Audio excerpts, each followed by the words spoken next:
Okay, now go to, and you are screen sharing, go to Safari and click play. It's working. So get to wherever you want to start the video today. Let's just experiment with some. Yeah, you can do it. Anyway, I can trim this. If recording works, I can trim this later. It says up here that it's recording. Okay. The problem is if you stop sharing so you can do your introduction, I would just pause this Right. and do your introduction. And the sound should pick up on Zoom, whether or not it won't show the full room. Then when you're totally done with the video, you can stop sharing. Well, yeah, because if you don't stop sharing, you'll never be able to see any Zoom participants. If nobody joins on Zoom, you're fine. It doesn't really matter. Although if you want to have a discussion and have other people show, then yeah, it's a really kind of a complicated thing you're trying to do with it. So I'm probably going to just leave you with it Okay. because I've got to go to bell choir. Go ring your bells. Yeah. Sorry. So I heard that Dan, the bell director, is leaving. Yeah.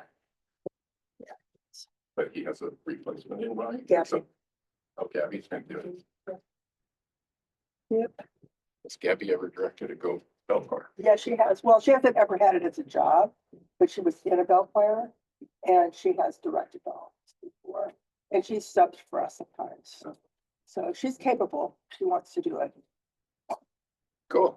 Oh, that'll be good. Well, Yeah, she I'm wants sorry. to be like youth minister. You're on session, aren't you? Yeah, I have, I know somebody who would be a terrific associate pastor for us, but I guess you guys are still not going that way, but if you do, she's available. But yeah, I don't know that they're actually precluded doing that. Well, Lori Miller is just finishing up her interim. Yeah, or not, yeah, she was doing an interim ministry thing up in Washington and she's just finishing it like this Sunday. Oh. And oh my gosh, she has so much experience and she is just such a good person. She would be so awesome. And she's looking for something in the Portland area. You know, she's just somebody I think. It's hard, it might be hard to picture because she's a woman and, you know, but a woman would be great for associate pastor, but she's just got so much energy and so much breadth of experience. She's really, really solid.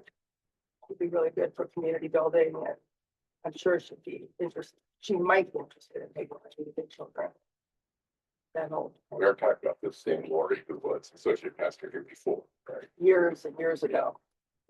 Years and years ago, but she's been at Westminster since then. She's had several full pastor deals. I mean, she's just, and she's a swing dancer. She's a musician. She sings. Yeah, I used to have choir. Yeah. They're out the leading songs or Uh-huh. something. Well, she's very, you know, she's very thoughtful, spiritual. Yeah, I've known her. She kind of fits in with a lot of things that the congregation would really, I think would be really a good fit for us. Yeah, I don't know where that conversation has gone. Yeah, well, anyway, I just happened to find out that she's available after this week because her church is saying goodbye to her this week. So that I just mentioned that. You should have her in the choir and see what response she gets. Yeah, I mean, just respond. But people know she's interested. I don't think. Well, it's not her wife. No, I mean, inquire. It just has to, you know, talk to somebody about whether I'm not part of the process at all. That's all personal. Yeah.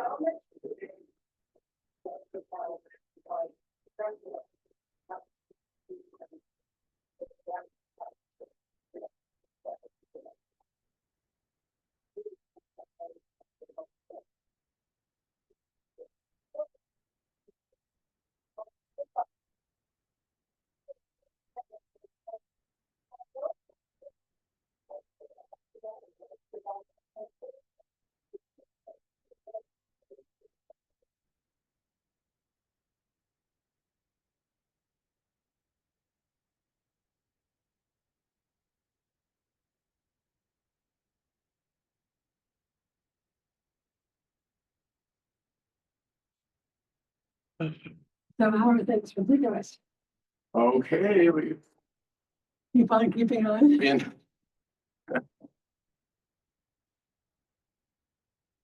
Session retreat all weekend, so I live here. We were here Friday night, Saturday morning, Oh, really? yeah. So what was the topic of the discussion? It was general kind of, if you had 3 wishes for the church, what would you do? Kind of thing, Right? and so, So what did you decide on? well, we don't have 3 wishes. That's what we decided, but there were lots of thoughts, not that much different from What you what wanted to happened do? of the survey and all of that Yeah. stuff, a kick-ass youth pastor, uh, you know, 50 more kids and youth in the program, and, Oh, that's realistic?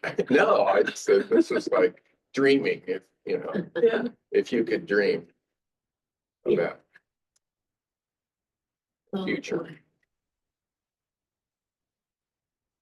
Well, we, every weekend, every Sunday, have the ongoing saga of what time is the bus going to be? And who's going to get delivered first? Yeah. And I don't think it ever changed. I think it's simply, it's part of a kind of a game that we play. Yeah. So a power struggle. Oh, yeah. So, but this morning you got dropped off in a timely manner. Dropped off first. Yeah, and just bothers the heck out of me to come into class after everybody's here. You're engrossed and so on. Well, the other person who's to be dropped off later, her service begins at 9:30. Oh. And we had 9, so he said, well, let's drop you off first. Is this a new driver?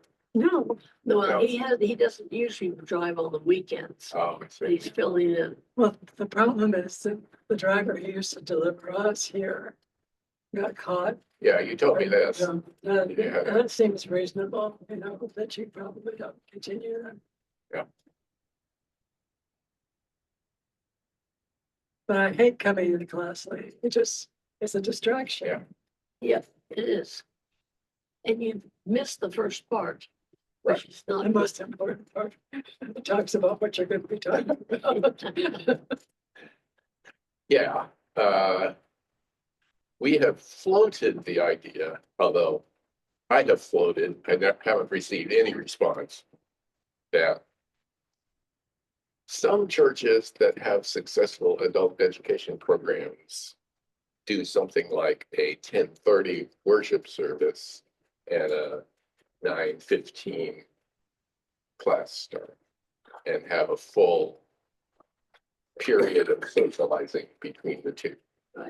So you don't have it afterwards, probably quite as much. Well, we'd probably have it before and after, Yeah. but it's less stressful on people who are in the choir. and Well, all of it. the problem is that people who have children who might otherwise come to class, what do they do with their kids? Well, and that would open up a conversation to, okay, should we have at least some sort of drop-in child care Right. open starting at 9:15?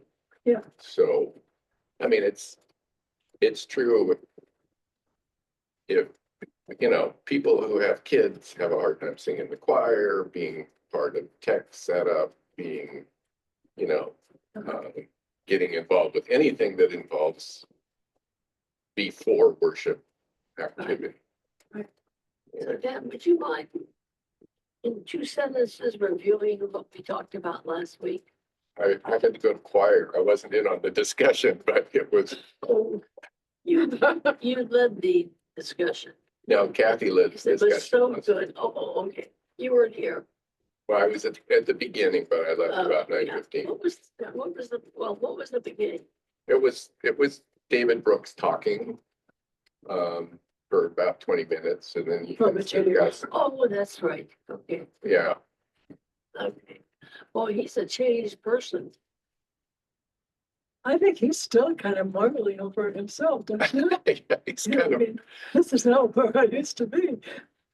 He's way different than he used to be. Well, he got a divorce, uh-huh. so he wasn't happy in the probably, and he's much more open. And he talks about, maybe he talked about at our Sunday school when he went to see someone in the somewhere, and they had a big house full of homeless. Yeah, that kids. was last week's class. Yeah, You do remember it. I do remember that. Yeah, I just forgot the source. Oh. It was here. It was here. You were here. I was not here, so, Okay. but I was curious, did the part about that little speech that really caught my ear was where he talks about we have privatized morality. Do you remember, did you guys discuss that very much? Yeah. He talked about how he doesn't like, the whole, well, morality, your morality might be the different It's from my relative. morality. Yeah. Yeah. So in other words, it's all relative. Yeah. We've privatized everything else, and now we've privatized morality. Well, we can have a whole discussion on that. Yeah, we could.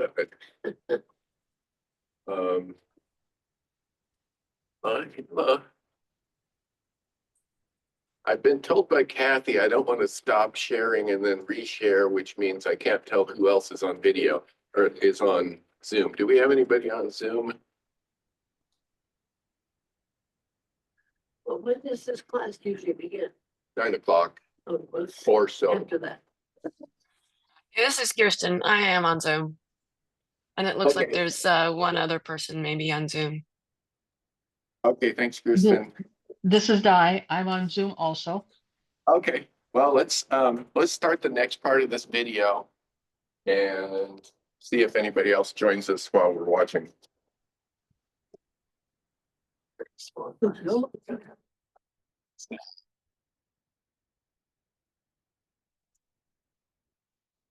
Well, that's cheap. She would have.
Dan, Di and I can't hear the sound on the video. Oh.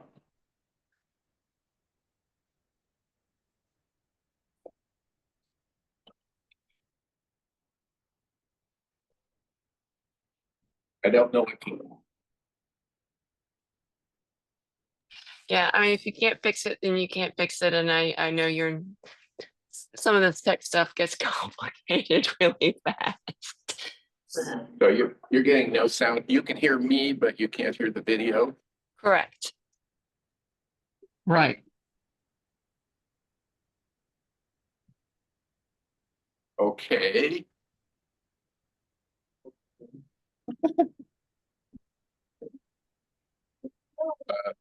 Yeah, we're Mighty, small but mighty. Okay. it's good to see you've moved into summer years. Yeah, it's about time.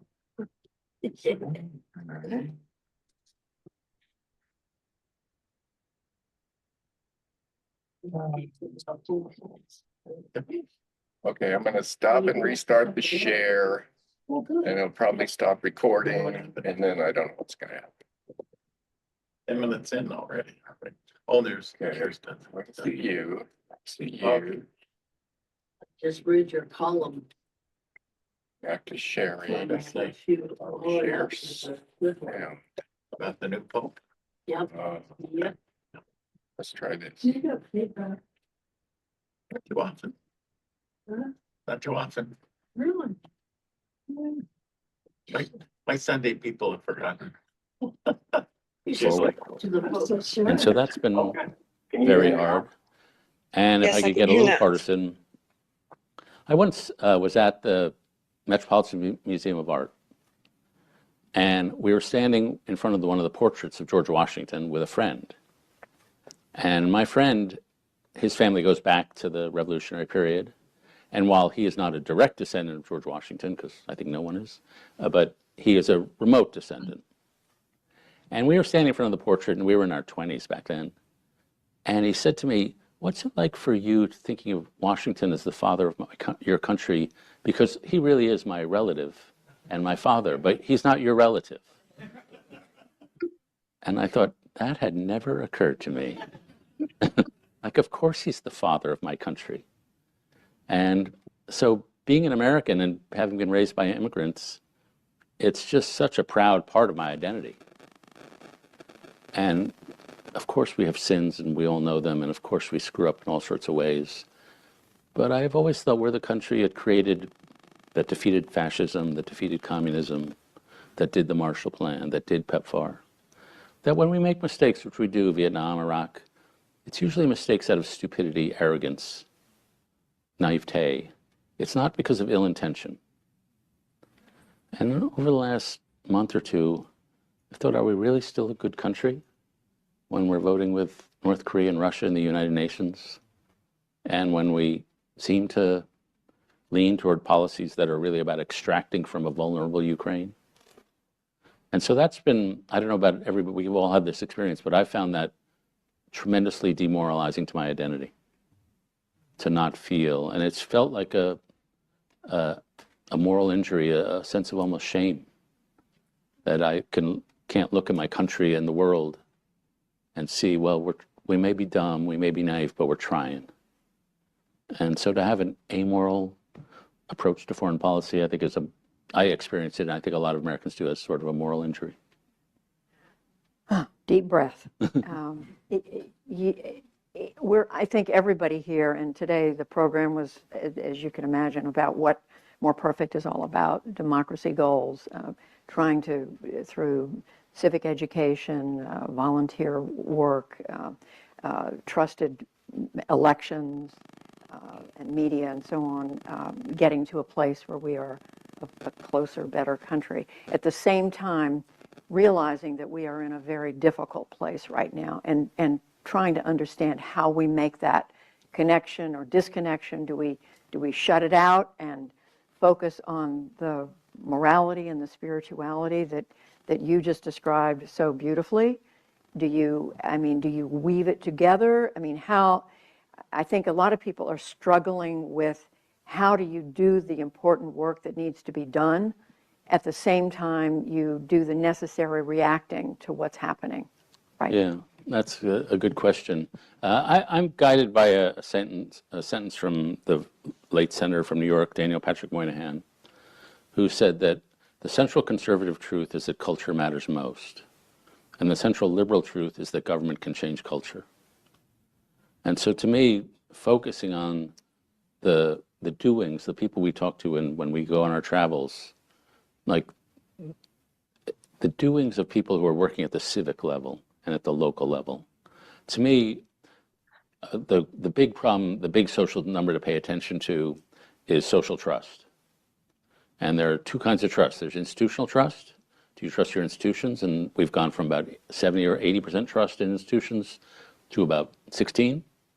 But to me, the one that's part of the spiritual and relational crisis is interpersonal trust. Do you trust your neighbors? And So it used to be 60% of Americans trusted their neighbors. And frankly, among boomers, still high trust, 60%. But among millennial and Gen Z, it's 19%. The younger you go, the more distrusting people are. And I teach college, so I ask my students, why are you guys so distrusting? And the other number that gets me is, if you ask people, do you agree with this statement? Most people are selfish and out to get you. 71% of Gen Z say, yeah, I agree with that. Imagine going through your life thinking, I'm in a room full of people that most of them are selfish and out to get me. And so when I ask my students, what's the root of all this? Some of it is the things you would assume, the financial crisis, Iraq, the elections of the last 8 years. And so those are, I understand, but one of my students said, have you seen our social lives? And she said, I've had 4 boyfriends in my life, and all 4 of them ghosted me at the end. None of them had the decency to have a breakup conversation. And so she said, of course I'm distrustful. I assume the next guy's going to ghost me. And at the deepest level, we have not taught a couple generations, including my own, how to be considerate towards each other in the concrete circumstances of life. There are basic social skills. How do you be a good listener? How do you be a good conversationalist? How do you break up with somebody without crushing their heart? How do you offer hard criticism? How do you listen well? And the book that's on for sale out there is about the chief social skill, social and moral skill, making others feel seen, heard, and respected. And somehow we haven't taught those basic social skills. Like I remember I went to my high school reunion, my 5th high school reunion, like 10 years ago. I kept getting held back. But nobody ever taught me how to end a conversation gracefully. So my only move was to say, oh, I'm going to go to the bar and get another drink. So 20 minutes into my high school reunion, I'm so drunk. I've had like 6. So when I think of repair, I think of it at the micro level first. Yeah. Just like, how do we interrelate to each other? Do we have social skills? Then I think of it at the civic level, what the lady helping the kids across the street did, or what Sarah Atkins, the woman. And then I think of it at the political level. And I put them in those orders of priority. So there's a lot of political noise that comes at us. And, you know, we think about politics a lot. But I do think, as Moynihan said, that politics is downstream from culture. And the repair that's going to come is going to come mostly from the bottom up at first. And there's a phrase in the book of Job, and the sparks fly upwards. And if you look at periods where we did repair, like the 1890s, it was bottom up at first, and then eventually it was top down. But it's very hard to build a healthy politics on a sick society. And so the repair has to be at the social and relational fabric. So that's where I put my priority. The spark, I know.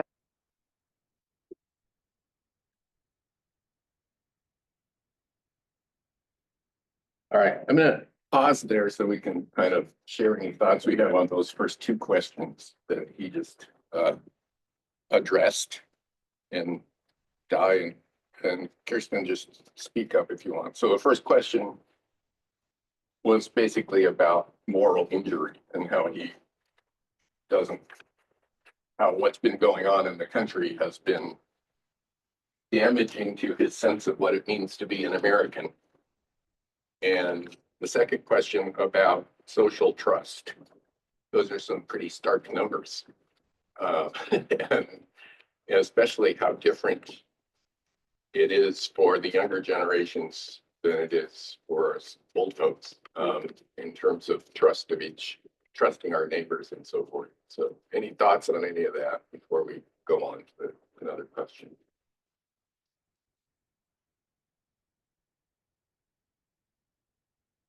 Another question? That was a question. Reactions, A statement. reactions to what he's said so far.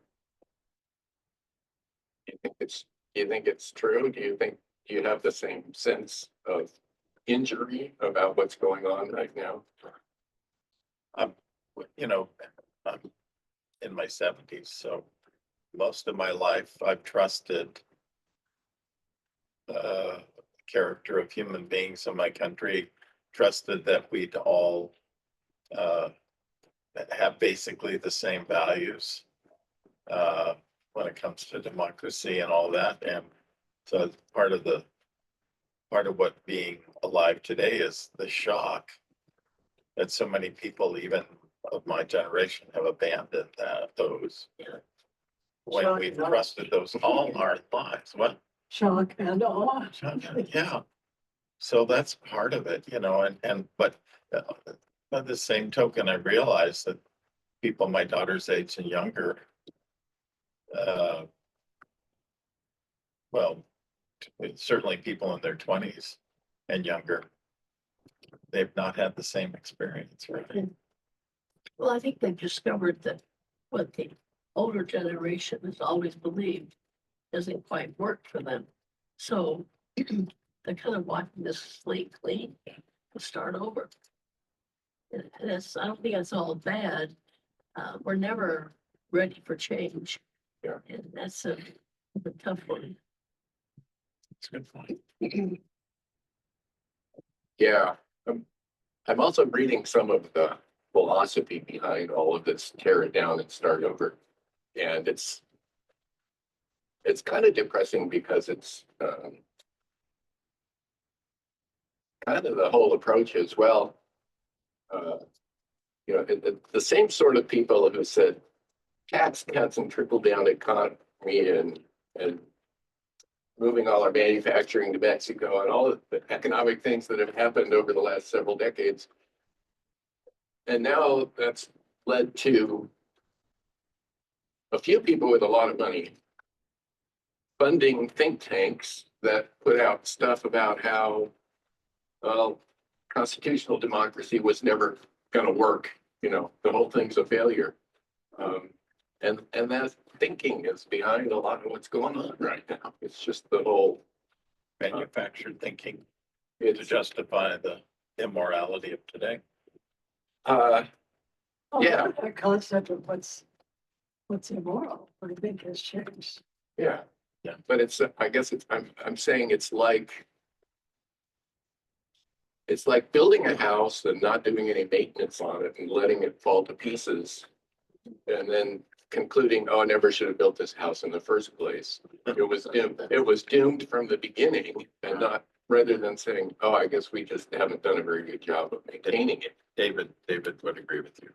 Oh, well, that's good to know. I know. Okay. Yeah. Okay. But skip ahead a couple segments so that we get some of this is kind of him saying the same thing again and again. So I'm trying to skip to Who are these people? Diana and Kirsten. Members of our church. Do we know them? Yeah, Oh, we do. okay, you do.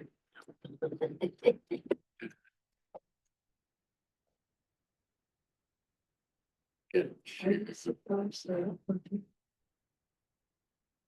It depends on the weekend. Yeah, yeah. It's hard to put your finger on why things happen the way they do in terms of numbers here.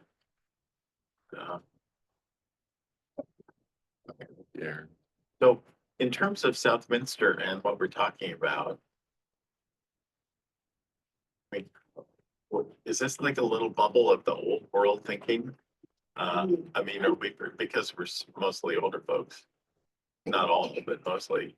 I wonder if we're in a little bubble here, which makes us even less apt to understand what maybe the rest of the world's thinking.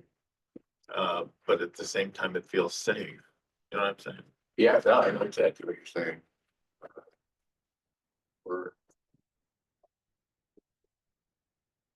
We're in a place that we're in the demographic that's least likely to see exactly what's going on right now. Right. Because we grew up with playing with the neighbor kids and having communities and social structures and Little League and all this stuff. And it's Does that not happen anymore? it does in safe suburban neighborhoods. Like that's where I'm. It doesn't happen everywhere. And the crisis of loneliness is most acute in rural areas, which which is also, That's so bizarre. you know, and yeah, supposedly the rural folks are, you know, the cans of virtue where when it comes to, you know, taking care of family and neighbor and taking care of each other. I think they still have that though. They do in places, but there's also lots of people in rural areas that end up very isolated. And in some cases undereducated, having fewer options for Yeah. what to do about it. Yamhill County, as Nick Kristoff talks about it. Most of the people he went to high school with their dad. Yeah. Most of experienced some sort of addiction problem along the way. Yeah, Well, I think there's a mood of pessimism and helplessness with the present administration. You know, we get discouraged. Is it worth trying? Pretty soon, you keep going down that road and you just check out. I don't think I'm gonna worry about it. I can't do anything about it. I make no difference. Yeah. That's very discouraging. it is. Let me take the next question here. Okay. And we'll go back to Sherry. All right.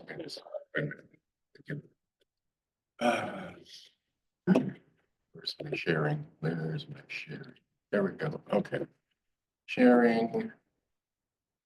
The screen. Share. Okay. We'll go back to play. Translate from what you're describing, what's going on, the good things that are happening in our communities, to making the kind of change at a national level that so many of us think needs to be made. Yeah, it's really hard to, and I grant this, hard to reweave society from the ground up when people are shredding it from the top down. And I would say the thing that works for me, and I say it to those in this room, it's love of America. It's like, the people I know who I admire, they are never quite able to hate half the country. And because they think we have, it's like when you go abroad, you realize we're pretty different from one another, but when we go abroad, you think, oh, we are Americans. And so it's that shared, what a lot of people in the world are working on, this shared sense of history. Like George Washington is my relative somehow, spiritually. It's the shared sense of civic knowledge. And then it's the shared sense that we are all in this together, and that our history has given us a great errand into the wilderness. And I think one of the things that's challenging for me is that we used to have a shared project, whether we're settling the West, or I think we still have a shared project of hopefully spreading human dignity and democracy around the world. But we used to have a shared story. And to me, it is the Exodus story. The founders, I think not Washington, but Franklin and a few of the others, wanted to put Moses on the Great Seal of the United States. Because that story, we fled oppression, we crossed the wilderness, we came to the promised land, and we established rule of law. The fact that Moses established law, as you'd expect, was tremendously powerful for the founders. And then every immigrant story, including my family, we saw ourselves as an Exodus story. My family fled pogroms in Ukraine and crossed the wilderness and came to America. And Martin Luther King talked about Exodus more than he talked about the New Testament. And so to me, that's the common story. When I tell college students this story, they don't buy it. They say, this is not the promised land. And so then I think, well, I can't persuade you to accept a story you're not going to accept. So then I point to Lincoln's second inaugural, which is a different kind of story, a redemption story. And that story is we are founder or inheritors of a great experiment. We've screwed it up in a zillion ways, but we're still got the experiment to work on. And if you look at Lincoln's second inaugural, the key words there are our, us. Slavery is not a Southern problem, it's an American problem. The wages of sin will be paid by all of us. And so that's a redemptive story. And I'm hopeful that we can find a similar redemptive story. There was a guy named Dan McAdams, who's a psychologist at Northwestern, who went around. What he does is he asks people their life story. He studies how do people narrate their lives. And it's actually interesting because he'll bring them into his office and he'll spend 4 hours asking them, what's the high points of your life, the low points of your life, the turning points of your life? And after 4 hours, he gives them a check to compensate them for their time. And half of them push back the check and say, I don't want your money. This has been one of the best afternoons of my life. No one has ever asked me my story. But he wrote a book called The Redemptive Self. And he said, people, when they tell their life story, tell a redemption story, which I did up there about 2013. My life was going okay. It got hit, and I came back better. That's redemption. And so he published this book, The Redemptive Self. And then he went around the world giving a lecture tour about the book. And in America, it all went great. When he went to any other country, he'd said, we all tell redemption stories. And the audience were like, Americans tell redemption stories. We don't tell redemption stories. And so he wrote another book about different stories around the world. But I'm hopeful we'll find a national narrative. But, you know, it's very hard for a society as wonderfully diverse as our own. If we don't have a common story, it's hard to hold together. You've attracted a number of questions from the audience, and before I go to these, I have one that I think segues kind of to what people are asking. This is an effort, more perfect, that describes itself as bipartisan. What does bipartisan mean anymore? I mean, it clearly doesn't have the meaning that it once did. What does it mean? I mean, can we even use it with a straight face, frankly? Yeah, I think so. I spent most of my life in the conservative world, so about half my friends are Trump supporters. And I haven't lost a friendship in 7 years, or whenever, since 2016. I've not lost one valuable friendship. And I'm relying on the generosity of my friends. I was just at this ARC conference, and I was on a conversation like this with a guy named Rod Dreher. And Rod he moved to Hungary because he loves Viktor Orban so much. And he loves J.D. Vance so much. And he loves Donald Trump so much. Hasn't hurt our friendship. And I think if you work on it, if you're basing your friends on politics, actually J.D. Vance made this point, you're asking more of politics than it could absorb. That it's important, but I don't believe in losing friends. Friendship is more important than political viewpoints. So that's part of it. But then I think bipartisanship is not only staying friends, it's having the civic architecture and frankly the technology of convening so that the different members of the parties in Washington in particular will actually understand each other. And I've run across a lot of groups that work on that. And one of them called Civity, and they take state legislators from both parties and they give them Post-it notes and a big whiteboard, and it says 25, 30, 35, 40, 45. And you have to write, what were you doing at each age? And it turns out, because they're all politicians, they were doing roughly the same thing. They were going to law school here, they were running for this or there, and when they see their common life trajectory, they think, oh, we not only have different identities, we have a shared identity. And it helps them. And then I'm sure a lot of people in this room in particular know about Better Angels or Braver Angels, I forgot what they call themselves now. And they go into a town, they look at social media, they find the extremists, they bring them together for a weekend, and they do things that are smart. They say, if you're red and I'm blue, and Braver Angels is one of the few bridging organizations that actually has Republicans in it. Most bridging organizations are progressives talking to other progressives about why they should be bridgers. But in this one, if you're red and I'm blue, they ask, why don't you tell me the stereotypes you think I have about you? That way you get them on the ground, but in a non-accusatory way. And then they found, which is counterintuitive to me, that one of the ways you get people to talk to each other is have them debate. Have them debate Oxford style, so you don't argue with each other, you argue to the chair. And it turns out if we debate, then we're talking about substance, not just what we think of each other. And it turns out you actually bring people together. And at a Braver Angels weekend, people will say, well, of course, we came together because we're the moderate ones. And the Braver Angels people say, no, you're the crazy ones. You are the extremists. So it's really hard to hate people up close. And, you know, the the elemental fact, I forget which sociologist, this was like 7 years ago, contact theory.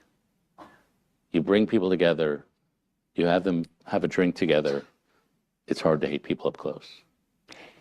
Stephen Keat asks or says, I'm not optimistic. I'm concerned that we will no longer have free elections or other constitutional rights.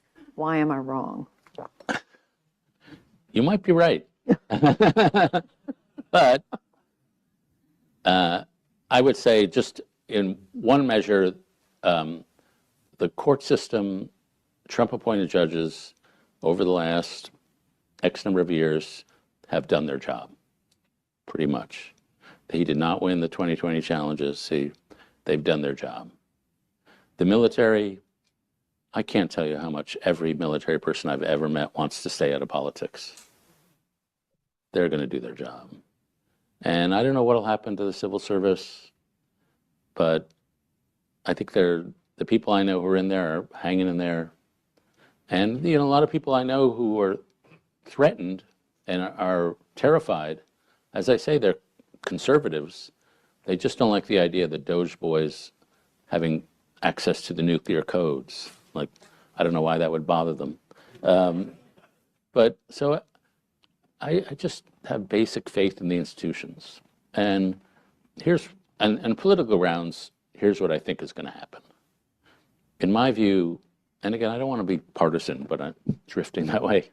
In my view, the Trump administration has set the world land speed record for overreading their mandate.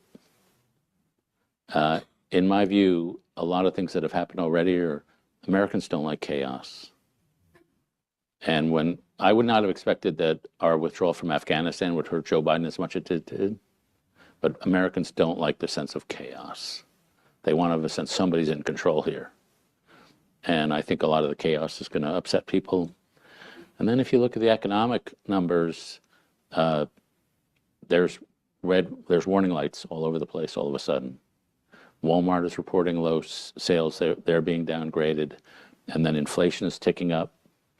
And if we actually impose tariffs, inflation will tick up more.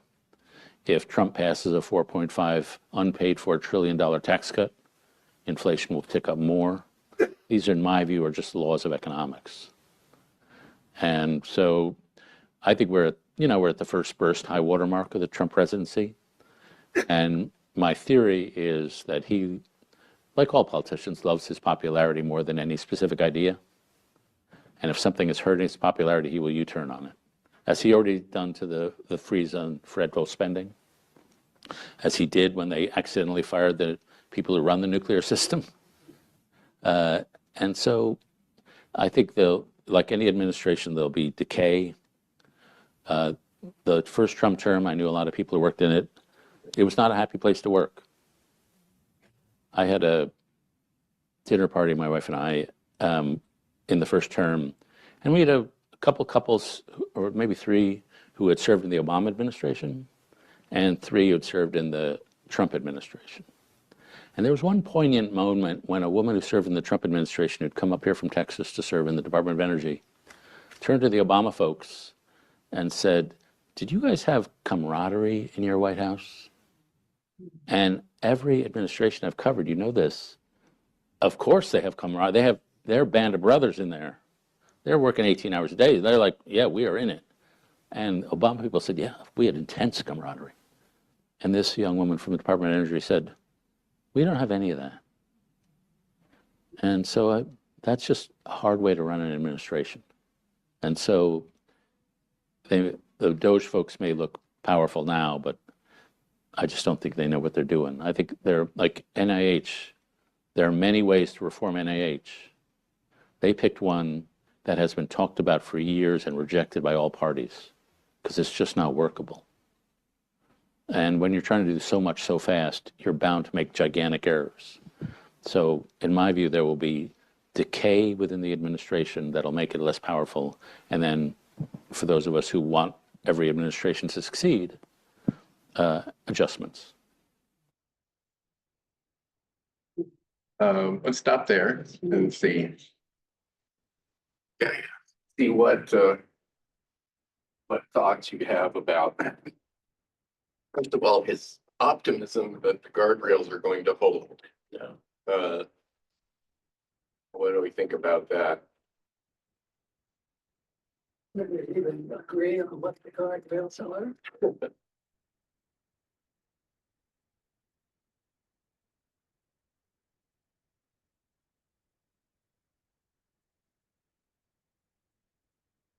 Well, speaking of optimism, I just finished reading Scott's comments. I hadn't done it. I usually kind of bypass because it's all activities that I can't participate in, so I just kind of ignore.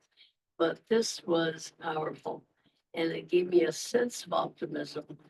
The one thing that's hard is to wait for these good things to happen. I'm not getting younger, and I want to see this Right. right now. Yeah. And so, anyway, Yeah. one thing I mentioned to Nancy on the way over, she was talking about the dust storms in Chicago. They never had this. And I think we're gonna be forced as a world to deal with Oh, climate. No doubt. And about maybe it's gonna bring us together a little bit. I don't know. That's that. optimism. On the way out the door. Yeah. Yeah. I'm not even optimistic that that one's gonna happen in my lifetime. Not my lifetime. I guess I find myself wondering if the fact that nobody showed up this morning, except for us, if that isn't simply, a manifestation of what, there isn't a sense of accountability to each other. That it works better if you participate and with some kind of faithfulness. I think like Scott said, I've stopped trying to explain why attendance is high one week at this and low other weeks. It's just what's going on. People's lives. And Janet and Joanne are on a trip to Ireland together, so they're pretty regular. Summer's kind of already beginning.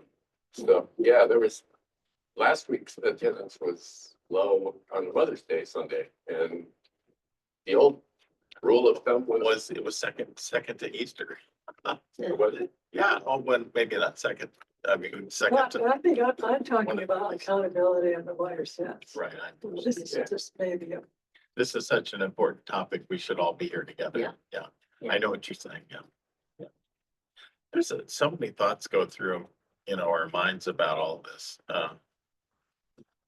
Part of it, is liberals had a really good run, like 50 straight years of wins on civil rights, women's rights, gay rights. It was pretty remarkable. We kind of took it for granted that it was just going to continue to be that way. So we shouldn't be entirely surprised that there are forces that finally learned how to claw their way back, even though they use means that are appalling. So we shouldn't be too surprised by just the wind of change that is probably inevitable. The thing that's different though is that working within the framework of democracy, if you want to change the country, you work on building up a majority for your position. a consensus. Not a consensus, but 51%. If you can get 51% of the country to agree with you, in theory, you then get your agenda in place. And when you look at what's going on now, including in Christian nationalism, there's open acknowledgement that we're among Christian nationalists, they tell each other, we may never be in the majority as Christian nationalists, but we can figure out how to control the country by subverting democracy with, voter restrictions and That's right. and they're But there's also this part about, well, it doesn't really make any difference. Other people will show up, other people won't. Oh, I think that's part of the. That's part of the Christian nationalist agenda is for us to think that way, yeah. Yeah, that's part of it is to convince people, oh, voting doesn't, you can vote, but it's not gonna make any difference. Right. You know, there's a whole lot of stuff going on that's anti-democratic. Well, I still think overriding all of this, there's a mood of pessimism everywhere. And so you can only conjure up so much optimism on your own, like coming to a class where you benefit so much. You just kind of, it kind of gets to you. Yeah, So I don't know. there's a bit in this that we didn't get to where that's kind of how David Brooks ends this thing, is talking about the current pessimism. And he said one example is there seems to be this, you know, spate of books coming out about, you know, the downsides of motherhood, you know, books about, you know, the how stressed and harried mothers are and blah, blah, blah. There's very pessimistic books. And he said he was at something where he was talking to somebody and and they were going, you know, don't tell anybody this, but I actually kind of like being a mother. You know, it's like being optimistic is out of fashion. But it doesn't mean that people are as pessimistic as Yep. as it I think feels. it's work at being optimistic in this setting. It's, you're inundated with so much negative stuff. Yeah. Well, it's very hard to be a parent with the lack of social support. For if you're poor, if you're wealthy, if you're of the class that's writing the books, it's probably quite easy. But if you're a person who works, both parents have to work, and they really don't have the financial or social supports for it, it can be really stressful, I think. And that's why people are having little children. I mean, they just don't have the kind of support. But yeah, individually, there's plenty of people who enjoy it. Okay, well, we're gonna stop it there. It's 9:48. Thank you for coming. We did manage to turn this off and back on a few Great. times without losing the recording. Excellent. So So then go and do stop recording if you want. Go up to the meeting venue. it helps to keep this banner up here and not. Yeah, and not don't show it. not do the full screen. Strange how empty this room is. Meeting, Meeting, Must have had 20. stop recording. perfect. Yeah, that's what I mean. Okay. Yes, and then say yes. You have to confirm it. Say yes. Stop. Stop recording.